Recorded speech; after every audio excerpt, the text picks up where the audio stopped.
give me a thumbs up so I know you're there. And let me check. Check, check. Check, check. Yeah, I've got Holly with me. I'll do my Happy Wine Wednesday as soon as I know we're live, but I've got Holly with See me. on Facebook. Okay, we're good. We're good. All right. All right then. Let's get to it, shall we? First off, Happy Wine Wednesday. I hope that your week has been fabulous. I hope your tanks are doing excellently. Yes, that's a word. And apologies, guys. We're going to do a quick Wine Wednesday tonight. I wanted to make sure we didn't miss it. But I had a hectic week. Won't go into rambling about that. But bottom line is, I didn't get a topic up. Couple of, wait, Happy Wine Wednesday was the first thing. And thank you, Holly, for joining me. Nice to be here. First thing I wanted to say is that last week we had a really awesome Wine Wednesday with Bobby and Jessica, Humble Fish. And just to let you guys know, because I did post in the forum and in a couple of other places, links to a small, much shorter video that shows just his presentation on tank transfer cycle with hydrogen peroxide. So definitely check that out. I'll try to link it in the description when we're done. And also, I am going to update last week's video and this week's video with the links to the forum and also the link to the after party. And we don't usually, what the after party is when we finish the live stream, often the people that are in the live stream will stay over and chit chat afterwards. And, you know, things can get fun. But anyways, last week it was just such an incredible conversation that we're going to post it. And I did edit out a few, you know, things. But anyways, you'll look for that, and I'll be sure to link that when we're done. Only other thing that I did want to talk about before I jump to Holly, because I know she had a question, is I want to remind everybody, because we're coming up to the end of the deadline here. The 27th of February is Mini Macna, right? And if you're not registered already, go get registered. Mini Macna itself, the actual speakers and the actual event is $10, or if you're a MASNA member, it's free. But the Women in Reefing event and the Seahorse and Pipefish event that I will be hosting will be free. So I'll put that website in the description too. But I am going to be at Women in Reefing, Seahorse and Pipefish, Mini Macna, and Rainbow Reefers. And so I got my gear, so I had to show you guys real quick. All right, so I'm wearing the Macna. Oh, and I shouldn't have, because I really wanted to show you the back. It's so cool. I'll put a picture up. Anyways, I got my Rainbow Reefer gear. Very, very cool. I forgot, you know, because Women in Reefing shirts are women's sizes. So I've got kind of a big Rainbow Reaper shirt. That's all right. It'll be dressed. And then I posted this online, and everybody wanted the link to the purple. And I think yesterday was the last day that you could purchase merchandise in order for it to be available, or in order for it to get to you before the event, which is the 27th. But you can still get it, you know, and post pictures and stuff. But my awesome Women in Reefing shirt. Hey, Ray. Hey, Salty. I'm just rambling because we're doing open chat. So anything you guys want to chat about, but stick around because Holly has Seahorse questions. Anyways, Women in Reefing awesome shirt. And then I got a second. I just loved it so much. I didn't even open this one. That I had to get a second Women in Reefing. And I mean, check out the color. It's like this lilac light purple. It's really, really pretty. And on the back, of course, it says Masna. So very cool, you guys. I'll put a link in the description so you guys can go see these shirts and get them because they're really cool. All right, I'm done trying to talk about shirts, but definitely get registered for the event. Mini or macna.org / mini macna, and it's if you scroll down, you get to the little cards that have the events on them. And Women in Reefing is at 5, Seahorse and Pipefish is at 7, and Rainbow Reefers, if you're interested, is at 6. So I'll be jumping around, but it'll be fun. It'll be lots of fun. So excited for that, and I'll be wearing my gear. All right, enough about me and enough about Magna. Unless anybody has any questions, or if you guys are going and want to say anything about it, feel free. But Holly, welcome. Now that I'm done rambling, and so what? Tell me what you're getting ready to do, and let's chat. Okay, so I'm getting ready to get the grow out tank cycled, Yay! and I figured out I have 84 gallons of water total between the sump and the tank. Okay. So for ammonia cycling, when Dan was giving instructions, his presentation, he was saying you add the ammonia a small amount, 1 milliliter at a time until you get to 1 part per million. Mm-hmm. But at 84 gallons, I'm like, that's going to take a lot of milliliters. So I saw on WikiHow, I basically Googled it, and it sounds like that you basically start with 5 drops of ammonia per 10 gallons. Does that sound about right? It's Ray, back me up here for Yeah. sure, but that sounds about right to me. And I'm going to answer any questions I can right now, and if Dan or anybody jumps in, they can. But I'll And is also it link 20 it. drops are in a milliliter? Is that the correct Oh math? my gosh. I'm just trying to figure out math so I can, add the correct amount of ammonia to start or close to it, without either overdoing it or just doing it so little at a time that it's taking me all day to do it. I got you, and now I'm trying to Google because I'm not good with the math. I can help you do it, but I'm not good with the math. So we want to know how many drops of ammonia per milliliter. Is that what you said?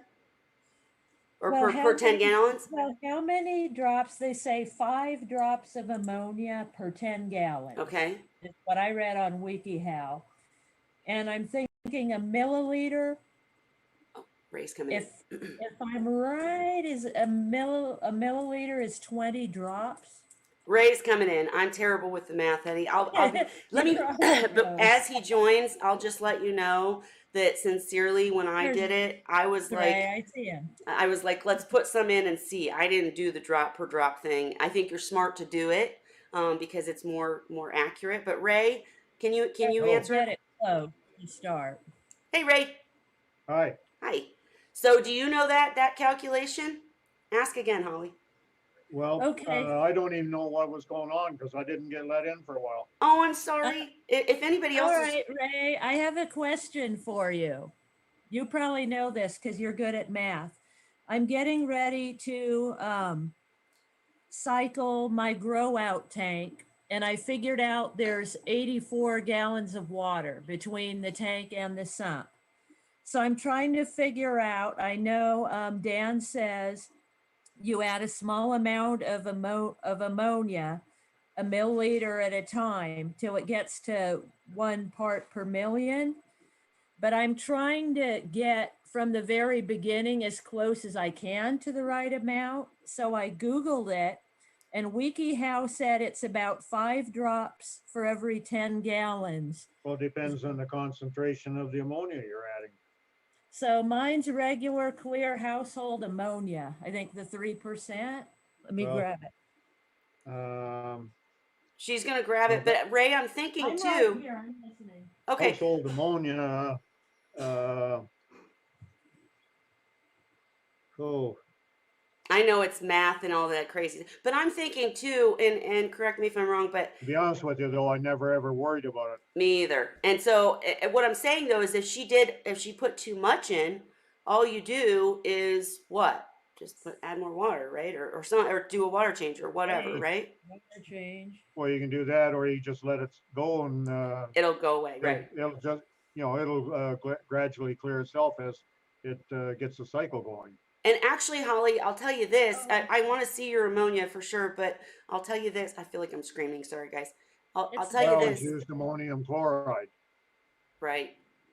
Yeah, can you see that? Yes, ma'am. Yeah. It's just clear household ammonia, like Dan said to use, commercial grade. That's what I always used too, but I'll just tell you that when I was, in fact, if you go back and watch my How to Cycle a Seahorse Tank, I tell Mhm. people to cycle their media to 2 parts per million, instead of one Instead that of Dan one. sends. So I don't think, I personally am going to tell you that, you can't go wrong with, Yeah. going over. You know what I'm Oh, saying? and then lastly, Ray, how many drops are in a milliliter? Is Yes. it 20? I have no idea. I would imagine it'd be the size of the dropper is going to affect that. Right. You have a tiny little dropper, it may make a slightly smaller drop than what a bigger one is. But I'll tell you, I don't know how, that for sure. There are people that have told me that it doesn't matter what the size the drop's gonna drop off at the same volume, no matter what the size, but I haven't been able to get that through my head yet. well, no, I think I agree with that because you have to think that's why the test kits, it's so important to not, I screwed up a test kit once because I didn't realize that it was open. I thought I had to open it. I was like prodding and poking into this. Anyways, I made the dropper too big. So I do Or think you it matters. squeeze it or something. Yeah, but I will say Google says 20 per one, so I think you're That's what I right. thought. And like I said, I would just say that I If I cycle. do like about 5 drops per 10 gallon to start, that's probably Well, give me, close. give me the stuff you need to figure out and I'll see if my mind is working tonight. With cognitive impairment, it doesn't always work. She's got 84 gallons of tank water, and what she wants to 4 do. gallons, US gallons or Canadian gallons or, It's US gallons. Yeah, my gallons. so 128 ounces. And what she wants to do is instead of having to add, 5 drops at a time and keep testing and it takes all day. I understand her frustration. She's hoping to get it in one Get shot by closer to figure the out right how amount. much ammonia to add. Sorry. Yeah, like what should I add to get it close at least without going over? We brought Ray in to do the math. Woo. Hey, everybody watching at home, what's going on with you? We're gonna keep it short tonight, so if you got questions, please feel free. Oh, you So know what? I don't. basically that's 305,000 milliliters. Okay, so what does that mean? Well, uh, I translated that. Uh-huh. Yeah. and what did you find out about the drops of ammonia? What did Dan say? Well, what WikiHow says is 5 drops of ammonia per 10 gallons of water. Look, I'm like, where's my calculator, right? Well, you're looking 42 drops then. 42 drops. Okay. And so now, Holly, you got to let us If know if you're it going to works. use that, I thought So I thought you 42 were aiming for drops. specific parts per And million. Yeah, so 42 drops. So that's a little over 2 milliliters of ammonia to start. That would be. Did that make sense, Ray? Does that sound about No, right? because I don't know the volume. I don't know what volume the drops make. Right, but let's just pretend that 20 per one 20 is correct. drops is a For what milliliter, you, but supposedly. for what you have there, you said 5 drops are for 10 gallons. You've got Uh-huh. 84, which is 8.4 times as much, which comes down to 42 drops. But Okay. I don't know the significance between the Sure. volume of the drops and milliliters. Gotcha. So I'm going to guess, it sounds like to me about 2 milliliters of ammonia would be a good start for To me, 84 gallons. I'd take the dropper and measure out how many drops to a teaspoon or. Mm-hmm. I say this every week. We get so technical. Listen, Holly, dump the ammonia in. No, I'm kidding. So put in 2 milliliters and see what happens. That's what I would say. I don't think it'll be too much. Right. I've never ever in all 18, well, actually in way more than 18 years, because setting up my reef tanks in the early 90s and all through the years after that, I've never ever measured the ammonia that I put into a tank. Wow. So about how much did you put in? Like a teaspoon? Or I mean, how did you do it? Well, I have ammonium chloride powder and Mhm. I sprinkle some in and then I test and see what it is. And the amount that I put in, I didn't measure, but I just going by what I see coming out of the bottle and going in the water. If I'm half to where I want to be, then I'll put in the same amount again and then check it again. Yeah. You'll know the answer. Like you can test it within 15, 20 minutes if you got decent circulation. Mm-hmm. And Holly, once you do figure this out, you got to come back and tell us. Yeah. So we can Well, I get- know Dan said he says put in 1 milliliter Yeah. at a time and Yeah. check after 20 minutes. I think you're safe with 84 gallons to put into. Yeah, I think so. What's the aversion to putting the drops in? She doesn't want to spend all day doing it. Like what Dan's instructions, and Dan's instructions are good, guys. If you're brand new at this and you've never cycled a tank before, follow the instructions. It might take a while, but it doesn't matter. But his instructions say add a little, wait 20 minutes, test. Add a little more, wait 20 minutes, test. She's saying, listen, I'm working my job. I'm working the babies. I get close to start at Yes. least. So she was just trying to figure out the math to get it, try to hit it the nail on the head at the right.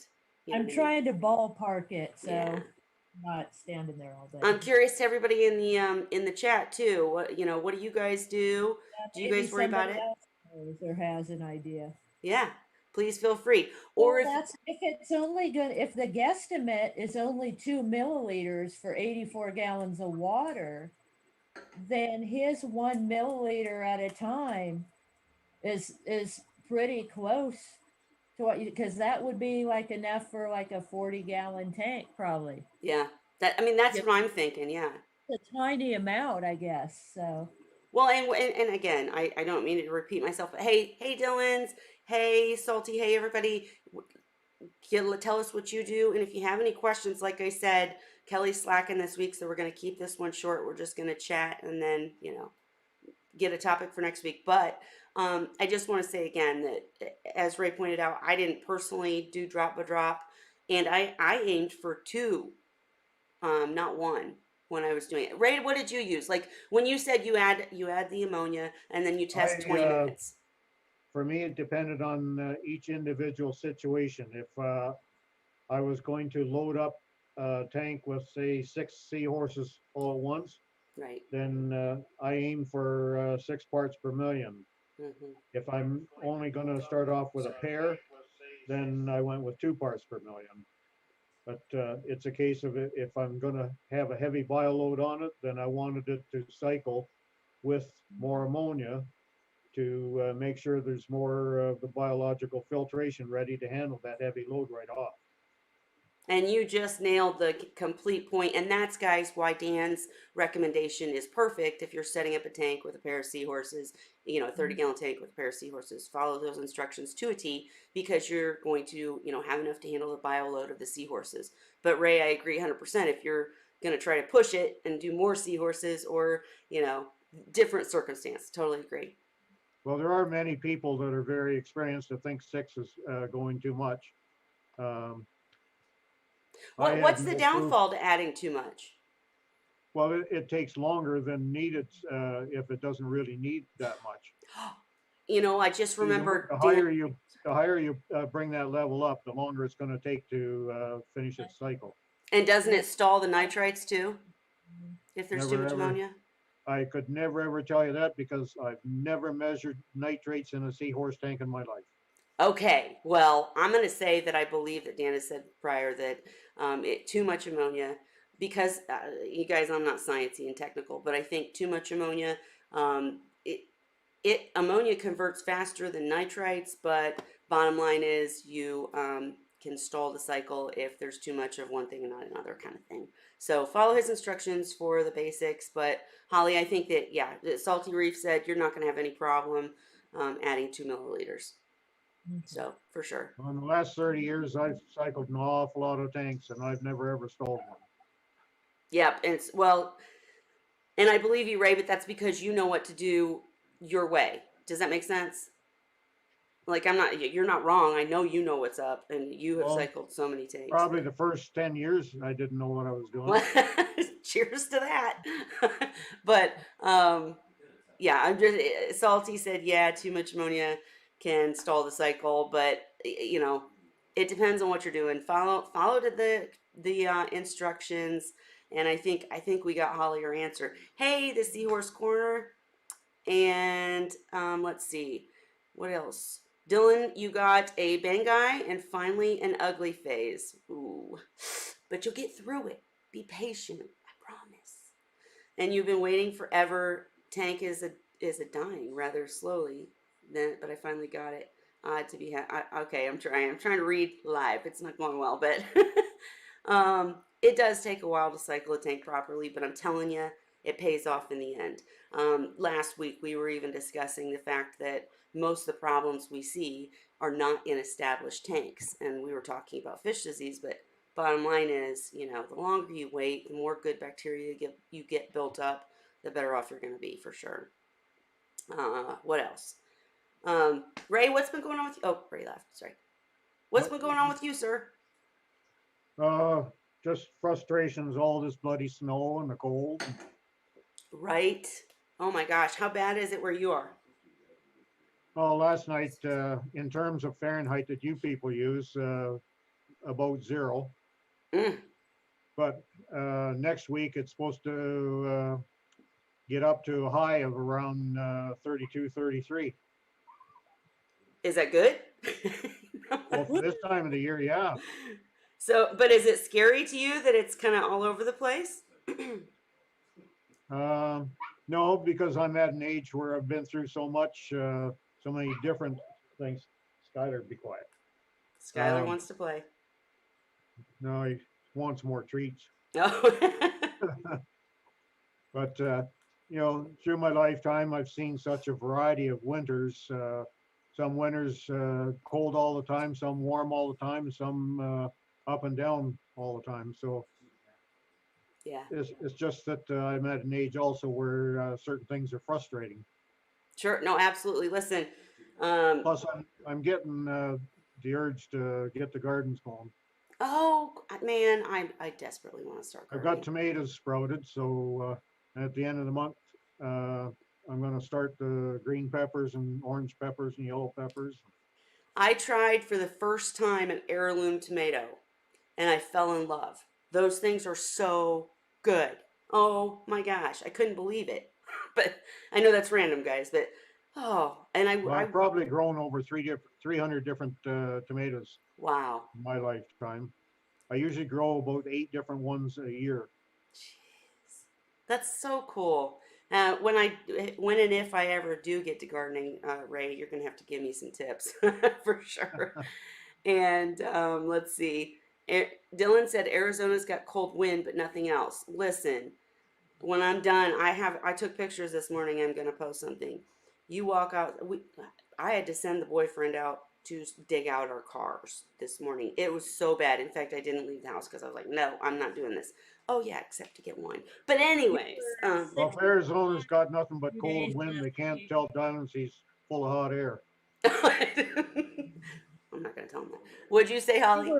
I said we were 65 for a couple of days here, and the week before that we had 7 inches of snow. Damn. Hey Cindy, hey Mermaids Reef, guys. We're open chatting tonight because I didn't do a topic. I was working on some things from last week's Humble Fish episode, so I've been working on videos and dealing with stuff. So, anyways, we're just open chatting. So if you have a question, if you want to jump in, anything you want, we're not gonna go very long tonight because it's just open chat. But yeah, we're talking tomatoes, drinking wine. Hey. But if anybody does have a Seahorse question, of course, that's the main reason we're here, other than just getting together with everybody from the community. But good to see you all. Hey, Cindy, did you?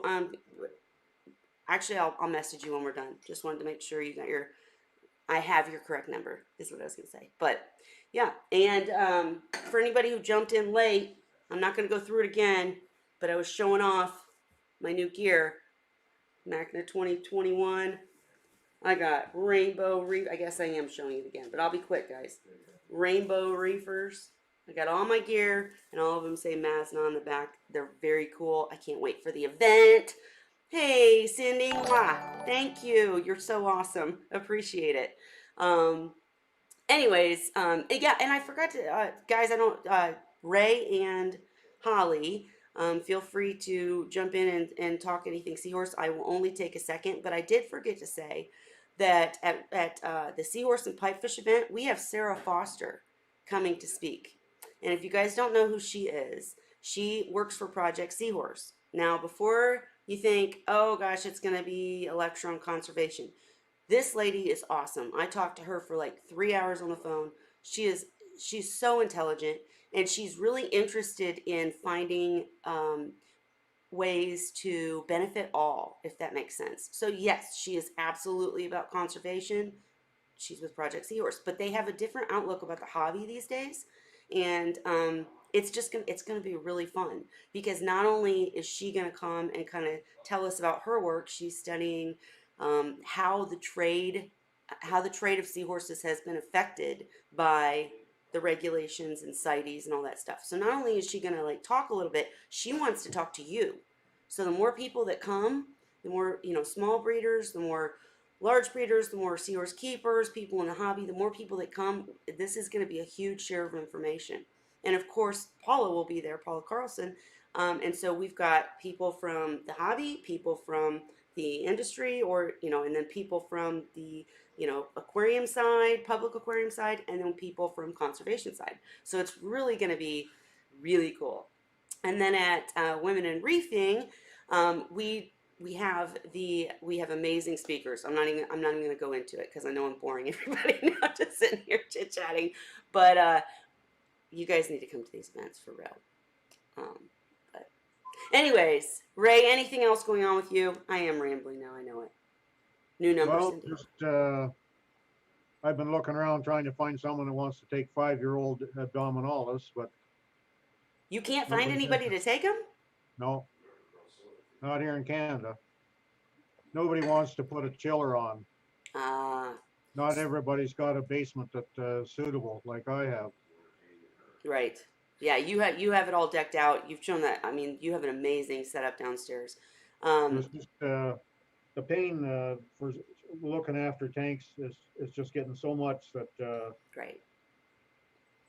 No, I hear you. You got to take care of you. You've been taking care of seahorses for many, many years. Time to take care of you. But I'm curious, when you're looking for someone to take them, do you have requirements? Do you tell them they have to have a chiller, or what are you doing? How are you doing it? well, they have to convince me that they're capable of looking after them and Gotcha. that they have the means of keeping the temperature under the 68. Hmm. Well, now I'm gonna have to contact Reef Dudes and tell him that he needs to. Hey, in fact, Farm Boy, he's in Canada and he was looking to set up a seahorse tank. I know, I don't know if he wants to breed or not, but I'll put you in touch, Ray. Oh, they're not producing anymore. What, who? These abs aren't producing any fry. Right. No, I'm saying like if he wants to breed, I could see, I don't know if it'll work out. I'm just saying I'll put you in contact or tell them to contact you so you guys can talk, is what I meant. Um, because I admire the fact that you want them to go to someone who will take care of them. That's really cool. How long have you had them? 5 years? Uh, it'll be in June. It'll be 5 years, but they are 5 years because they were 6 months old when I got them. Gotcha. Gotcha. And anything going new with the macros or in the tanks or anything? I still see the tank still behind you. Yeah, well, that's the tank the barbs are in, Right. and since I lost them, Right. I'm only keeping it running because of the macro and the what do you call it, the Kenya tree or Kenya? Mm-hmm. It's just going there till I figure out what I can do with it. Right. But I don't bother cleaning it. I just keep the levels topped up on it, and I'm looking at all the pod life that's Oh crawling yeah. all over the glass. Um, all too small. If I had fry right now, I'd get some of these little critters and culture them to feed the fry, but those days are over. Right. Couldn't you? I mean, like, well, I shouldn't put ideas. I know you're trying not to do. You're trying to do less work, not more. But I'm thinking like so many people would kill for that. Shoo. Yeah, the only work I'm doing anymore is my food. Gotcha. What do you mean your food? Well, I have to make my own food because I have lung and kidney disease, and with the kidney disease, I can't have the salt levels in Oh, store-bought food.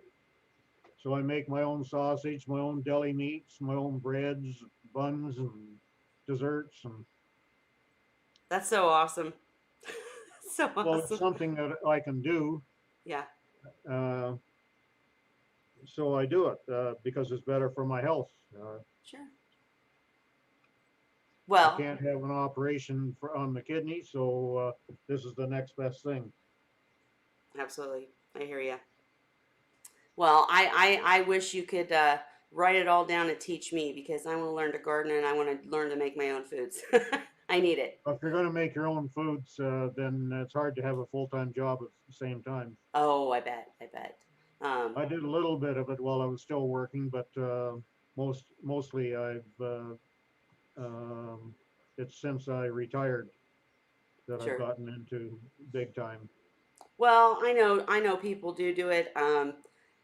I say I want to, but more work right now. I don't know.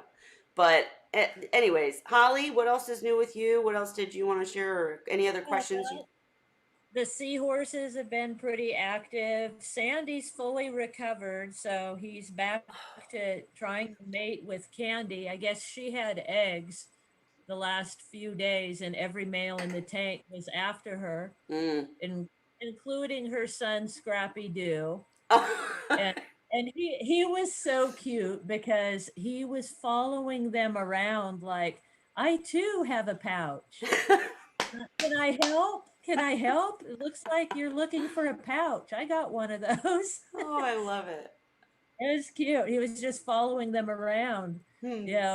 while they were dancing, offering his pouch. And yeah, Trooper. she danced with him a little bit. She was teaching him, I you, was you gonna know. She, Yeah, I was gonna say they don't really care. In fact, Ray, I'm curious, when you were breeding, did you separate? Because I know that becomes it doesn't become important for the I first always few separated, generations, yes. but yeah. I'm not, Holly, I'm not saying to you separate. I'm saying that when you get extremely successful yeah, and you want to keep F1, F2, blah blah blah, yeah. that's when it matters. But now, Scrappy Yeah, but Doo's good. sometimes I'd have 500 or 600 of these things, and you can't put them in back in the tank with the adults. Right. Yeah. I know people who do though. Five or Seriously. six hundred. Well, no, not 5 or 600. No, but I'll tell you, anybody who hears those things and gets frustrated, I know I won't mention any names that I got a message from a friend who kind of backed off from seahorses this week because she had a failure with Fry. And again, I'm not going to go into it, but I mean, I get it, man. It's a lot of work, but and I can tell you just from my perspective that my first batch I had one seahorse live, one. So he talks I about never had hundreds. any live on my first 9. See, right? So we make it sound like oh yeah, hundreds, but no, it takes time to get it. And yeah, my and Cheryl, or sorry, I'm saying Cheryl because her name's Little Cheryl. Um, my first has a name too, Little Cheryl, and she is still in my tank. And yeah, she's old now, but it was my pride and joy. So Scrappy Doo's gonna. It was Scrappy Doo your first or no? No, Oh, I have two. I have fry from two different batches that I've added now to the adult tank. My first batch, five of them made it. I sold four, and I kept a female for my tank because I had two males and one female. But I kept Scrappy Doo. He was in the next batch after that, but he was the only survivor. right. So he was all alone, and I put him in with the five others as they were, as they were growing up. But he was still too small, to sell. Right. And so I put him in my display tank along with that female from the first batch. So I've got two of the offspring in my display tank. Gotcha. Well, So and I've got five altogether. I have one male that's gonna be 2 years old beginning March, and I originally started with a pair, and his mate died in a tragic aquarium accident. Oh, And and so when she died, I bought another pair because it was a deal to get two, mhm, instead of one. So I ended up with two males and a female. So after I had Fry, I wanted to balance it out. I wanted right, a mate for Dandy. yeah, So I kept that female. And then Scrappy Doo, when I added him to the display tank, it was still unclear whether it was a female or a male. oh, gotcha. And he turned out to be a male. So So, now I've got three males and two females. well, and I'll say for the record that my big display tank with all my geezer seahorses, including my first raised and a few just special seahorses that I kept along the way. I don't have the original pair anymore, but I do have my, like I said, the special ones that I kept, and I do have one original from Dan, and they're all together, but they're beyond the breeding age. Ray, when do you think that it starts becoming a problem? And for anybody watching, what I'm talking about is, if you let, because seahorses will, they don't care if it's their son. They don't care if it's their brother or sister. They don't care. In fact, if you try to raise a bunch of fry to the sexually active phase, then they're going to get frisky. So I'm just curious, Ray, what do you think? Oh, I'm sorry, I didn't finish explaining. So bottom line is that's really not that big of a deal until you get to a certain level. I remember Tom Hornsby always used to talk about separating the males and the females once they started getting frisky, but she had hundreds, not two. So there's a big difference. But Yeah, yeah. but when you separate them, that way you can keep the generations pure because eventually, if you keep inbreeding, then the seahorses will be not right and not good and have all sorts of mutations. So Ray, do you have any idea how many generations in you can go? Oh boy, that I've seen a lot of people say different things. And Dan had mentioned something at one time, but I honestly don't remember what he had said. Sure. I didn't worry about it because I wasn't interbreeding them. Um, I was using the same adults, Mhm. Right. and then all the offspring they were kept separate and sold as I could find buyers for them. You know what That I was the I difficult prefer to part here in raise them Canada. together. There's not enough population here mm, to support someone breeding and selling seahorses when you've got such large volumes of them. right. Mhm. And that's We're a trying to shame. get, even trying to get rid of some of the earlier batches where I only had a couple hundred. Uh, it was just so hard trying to find buyers for them. And sometimes they were almost a year old before I was able to get rid of a batch. Did you work with wholesalers or did you just work with the public? Yeah, well, I actually worked with a store here in London that had an online presence, Hmm. and he would sell them online, but I would still keep the seahorses here. Ah, And then when he sold them, I would take them bagged up and over to him, and he would put them in the shipping boxes, and ship them off right away. So they never ever went in his tanks.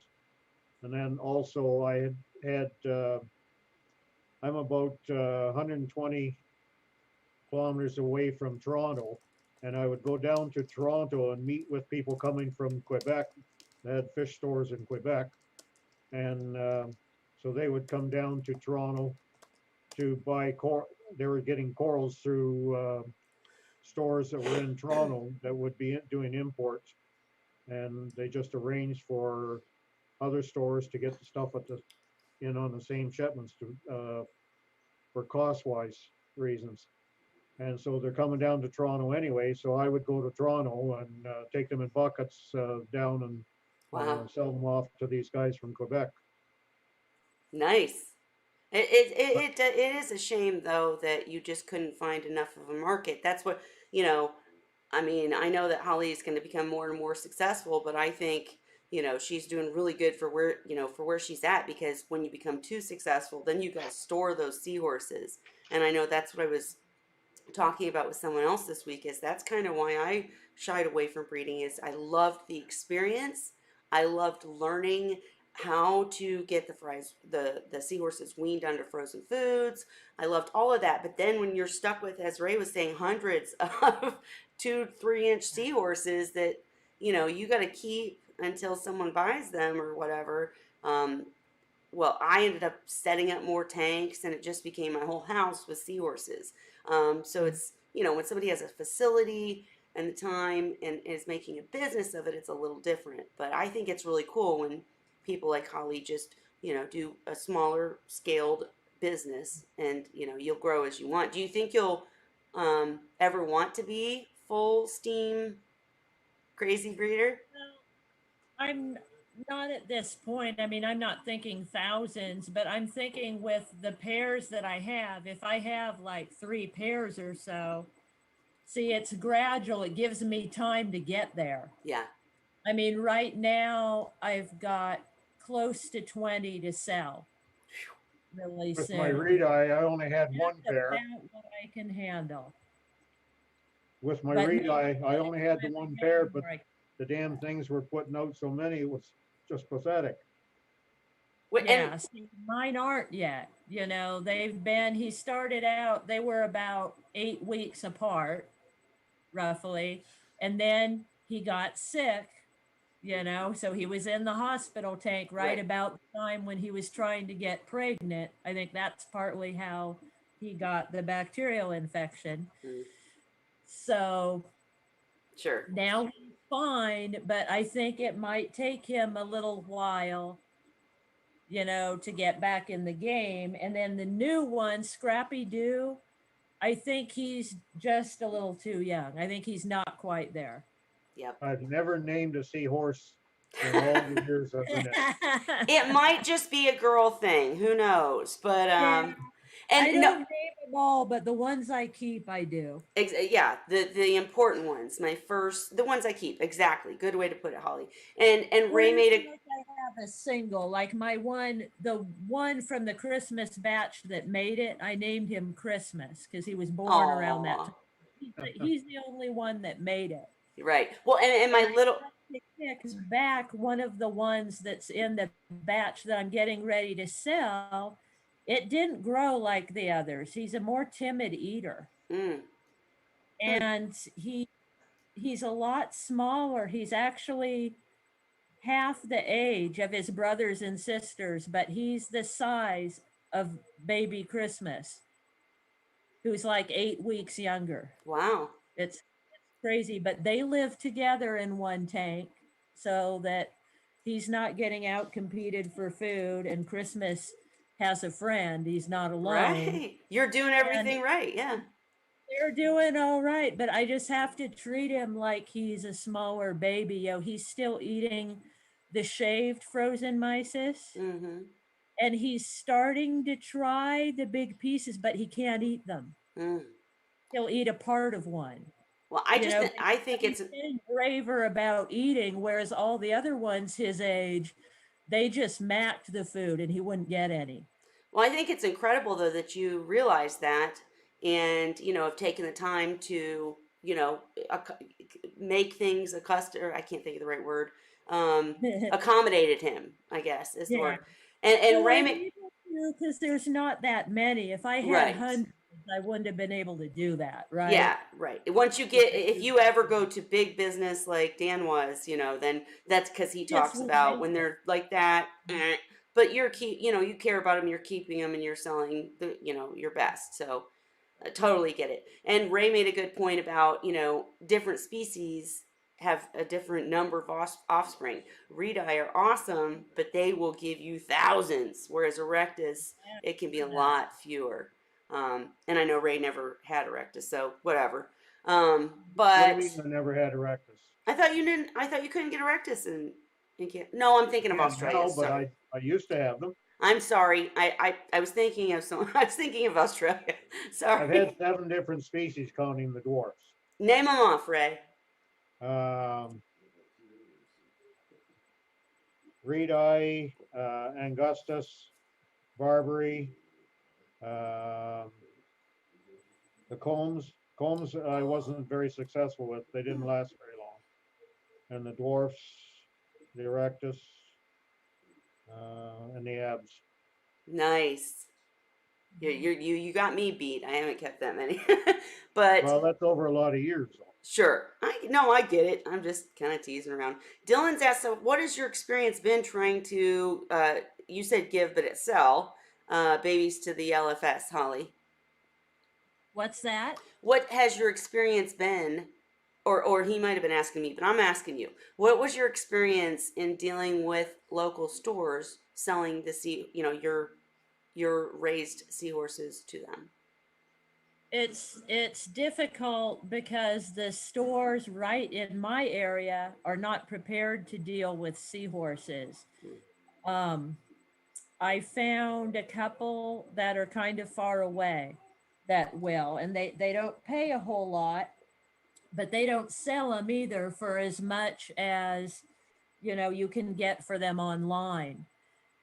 So I was selling them for about $20 each to a store that's about an hour and a half away, and he was turning around and selling them for $60. Right. Now I'm finding just through I put up flyers around town, and I'm finding actual private parties that will buy from me directly. Nice. And so I'm going to do that and give them the first pick and then sell what's left and get what I can get, from the pet stores. But where I live, I'm in a rural area. I'm 6 hours from the ocean. Hmm. So it's not easy for me to find local fish stores. Where I live, not a lot of people even keep saltwater tanks, period.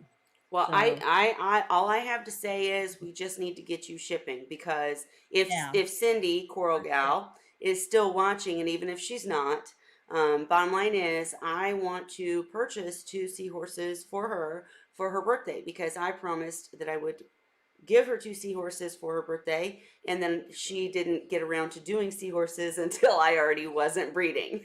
So all of mine won't produce offspring. They're very old and they no longer mate. I've always said maybe I'm gonna start again, but I'm pretty content with just having my beautiful seahorses and not dealing with the fry right now.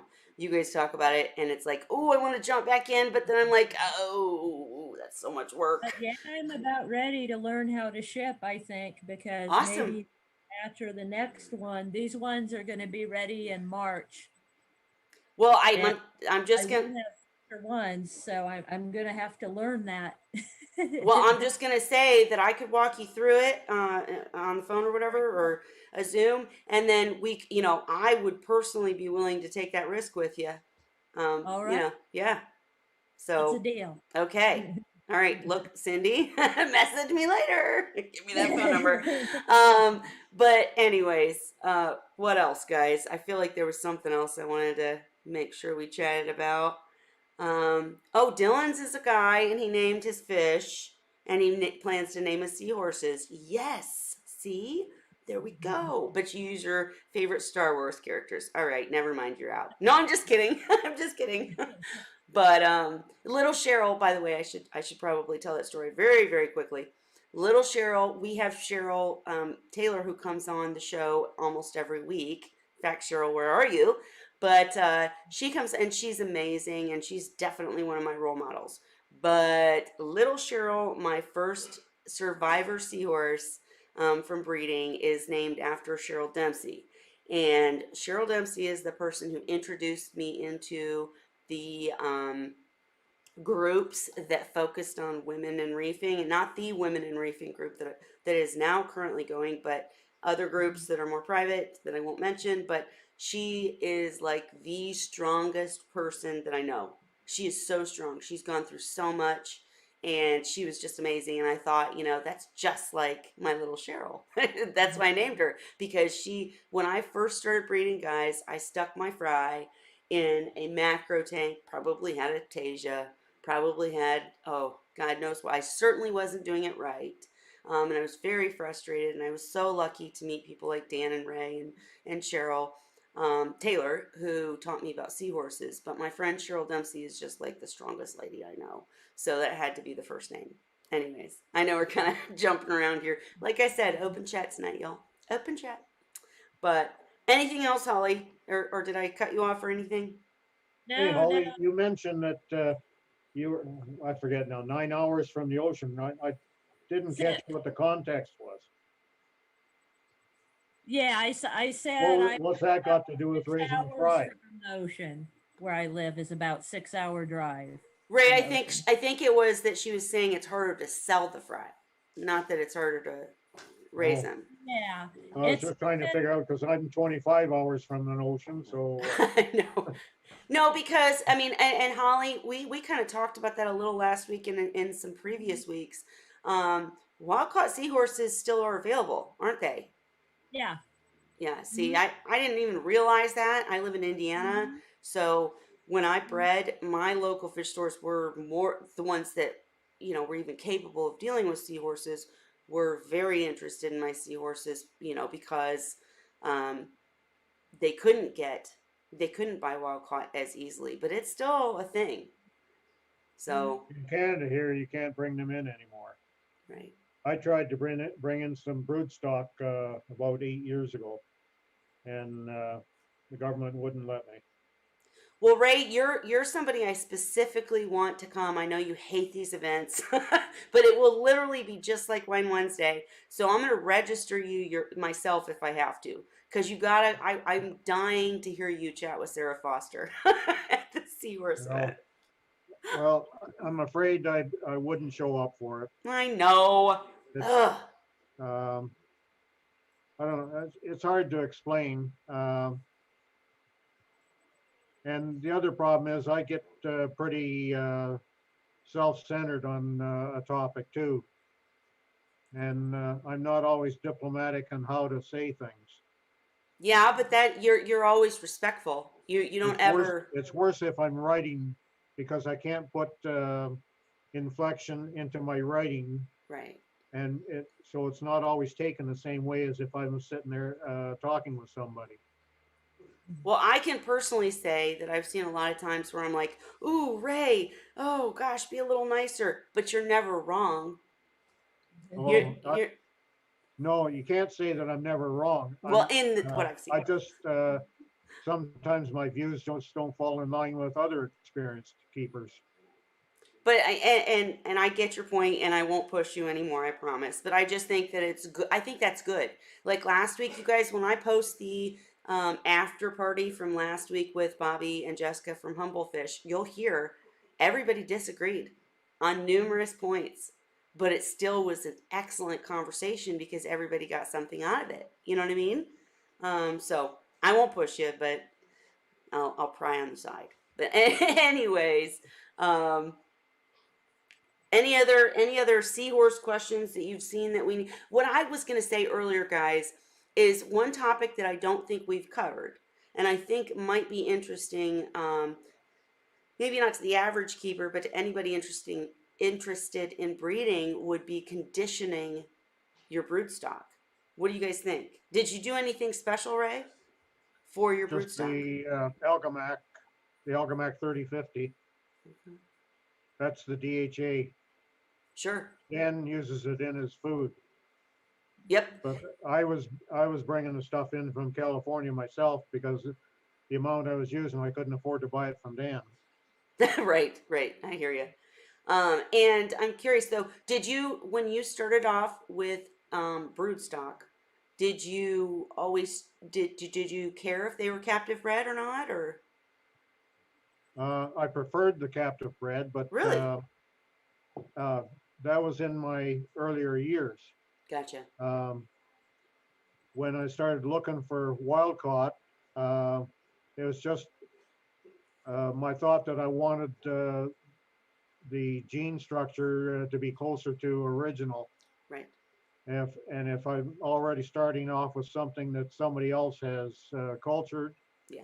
I don't know what the situation is and how far down the line they are when I get them. Right, the generation. You don't know if they're No, F2 or whatever. Yeah, that's, well, I just, maybe not this coming week. I'll announce a topic this week, guys, I promise. But I have to connect with all the Wine Wednesday people that I didn't tell to be here tonight. But I mean, I just think that's something maybe we could talk about at some point because people who do want to get serious about breeding, obviously you can see Holly's extremely successful. Ray's been extremely successful with captive bred.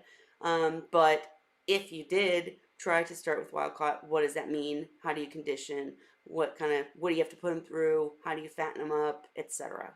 Just kind of maybe someday I we'll see. remember Dan saying one time there, he was looking at wild stock for brood stock, and I think they were re-dye, and they were $800. Oh yeah, the prices are ridiculous for sure if you're looking for really good. Right? Yeah, reed eye. You can't. I mean, it's hard to find reed eye in the U.S. right now. Holly, have you seen any? I I bought some from Dan years ago. I had a pair back in like 2008, 2007, Mm-hmm. but I mean, honestly, I didn't look for them. Mm. When I was buying seahorses again and researching, it just sounded like Erectus would be more suitable They're for me. easier. Yes, They're easier. The So I re-dye are went much with harder that. to raise the fry. And absolutely. I kind of remember seeing them offered, and this was like probably, I want to say about 3 years ago, Mm. though. And I haven't paid much attention recently, other than I keep seeing people wanting them and not being able to get them. Right. I've, Well, so you know what's funny though is the reason people want them is because they're really colorful. they're Um, spotted and yellow, mine were. If I remember right, they were like bright yellow with spots and white in the front. And yep. they were pretty colors, but you know what? My Erectus turned pretty colors too. Right. And I was So gonna I say, thought they look a lot the same to me. here's the funny point that I was getting ready to make is that I posted on the Humble Fish forum. By the way, guys, Humble Fish, I'll put that link in the description too. But the Humble Fish forum has a seahorse and pipefish section now that this gal's in, and I hope you guys will all join so we can discuss seahorses and pipefish.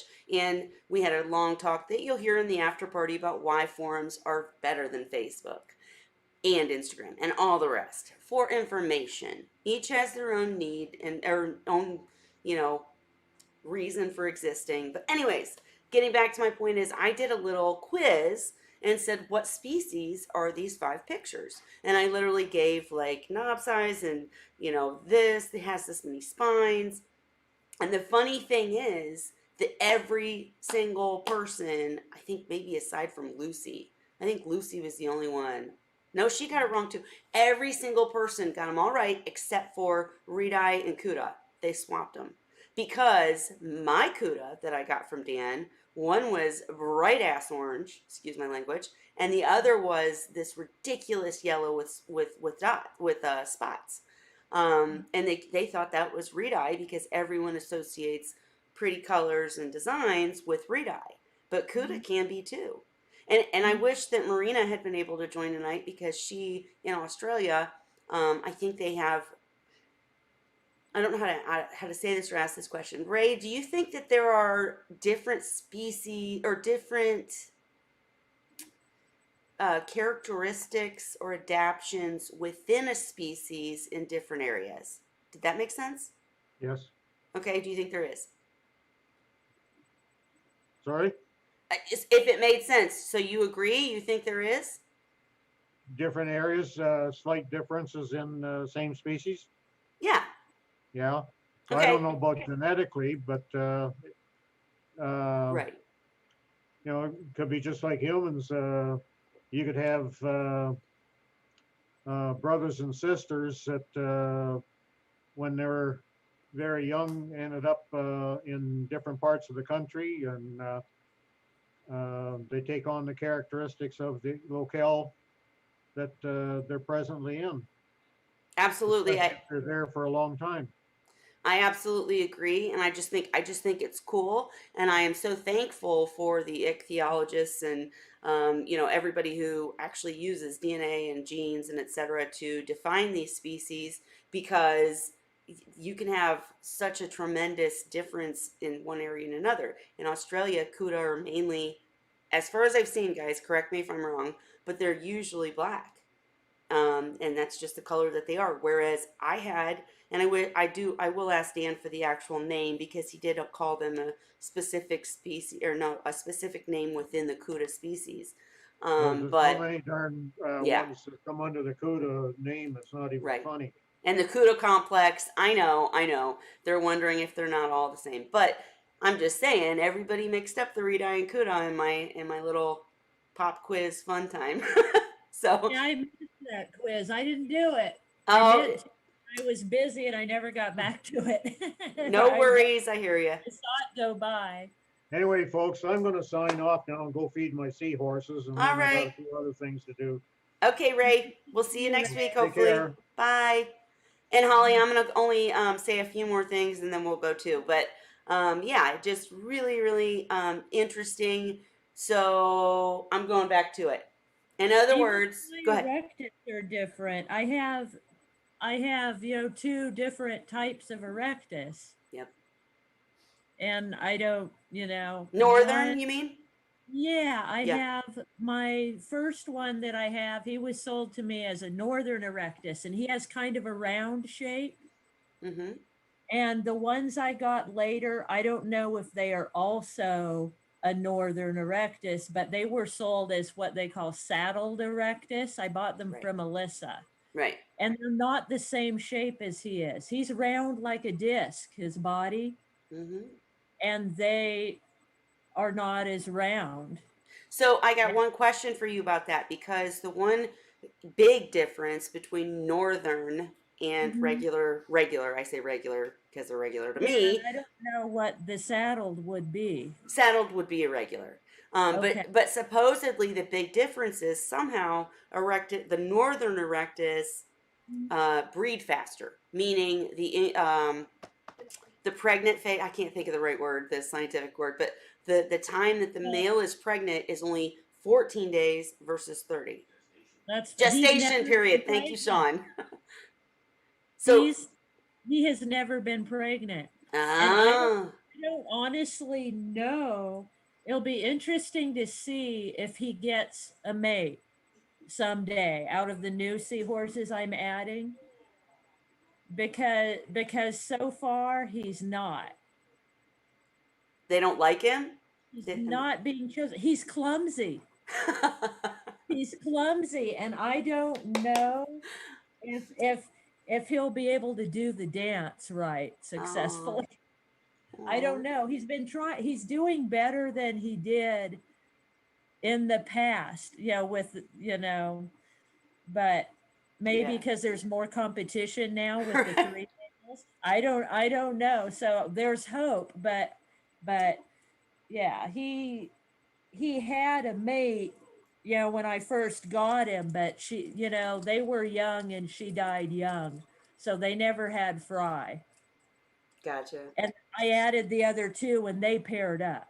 Right, of course. And Well, now now I'm there's a curious. female in the tank, but there's also another male Right. that's younger, and Scrappy do. I don't know. Like we were talking about the lone survivors, they're kind of tough. I Oh, mean, yeah. he's kind of taken over the tank, even though he's the smallest one. You know what? That's exactly why when we were talking last week, listen, you guys won't hear me disagree with Dan like ever. But in this one case, I do because I think that breeders that do things not so perfectly, as we talked about last week, um, their seahorse, and I'm not criticizing anyone because, you know, the professional breeders know what the heck they're doing and they provide excellent seahorses. But someone like you or me that Yeah. didn't know what the heck we were doing, little Cheryl will never die. I'm just telling They're you. She's, survivors. They live through all our mistakes. yeah. I mean, and yeah, so, you know, balance of the scales, whatever. But, and, Dylan's, hey, hats off to you for paying extra for tank born on the band guys. Very good. That's awesome. I didn't know they had tank bred band guys. I guess I did know that, and mandarins. It's coming. It's the future of the hobby. We just need more people to put their effort in and do it because it's a lot of work. So again, hats off to you, Holly, for doing all that work. We really appreciate you. Well, trying. You're doing great. And I'm gonna close it for tonight, guys. If we didn't get to your question or you have something else, we'll be back next week with a topic and more organized one Wednesday. But again, just wanted to say, make sure that you go to, and I'll post the link when we're done, macna/minimacna.org and register for the Women in Reefing and Seahorse and Pipefish event. Again, at the Seahorse and Pipefish event, we've got Sarah Foster coming, and she's ready to have an amazing conversation with all of us hobbyists. At Women in Reefing, we've got Sally Joe, and we've got her Nanos Reef from Instagram, both coming to talk with us, share with us. It's going to be laid back, casual, fun.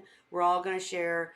And we have Reef Nutrition giving away a $100 gift card at each event of each of my two events. I should say that. We've got Harkins Aquatics giving away a prize that will be posted tomorrow. Watch that. And we have Algae Barn that is also giving a prize at both of these events. So prizes, amazing speakers, amazing time, and I personally have my reef gear for the Rainbow Reefers event, the Women in sorry Holly, I got to do this. Women in Reefing event. All right. Another Women in Reefing event. Booyah. And then, of course, MACNA 2021 that's also coming up. Got to show you the back of this shirt. But okay, I'm going to end it for tonight. Thank you guys. Hey, Dee. How are you? I'm showing off my shirts. Make sure you're registered for all of these events, everybody. But okay, I am going to end One Wednesday for tonight. It's again, guys, sorry, it was a rough week. I'll make sure there's a topic posted for next week, and we will be back. And Holly, I so appreciate you and Ray coming every week just to chat with me. It's amazing. All right, guys. Well, if you post your questions, we'll answer them next week. Promise. Happy Wine Wednesday, everybody. Cheers. Wednesday. Cheers.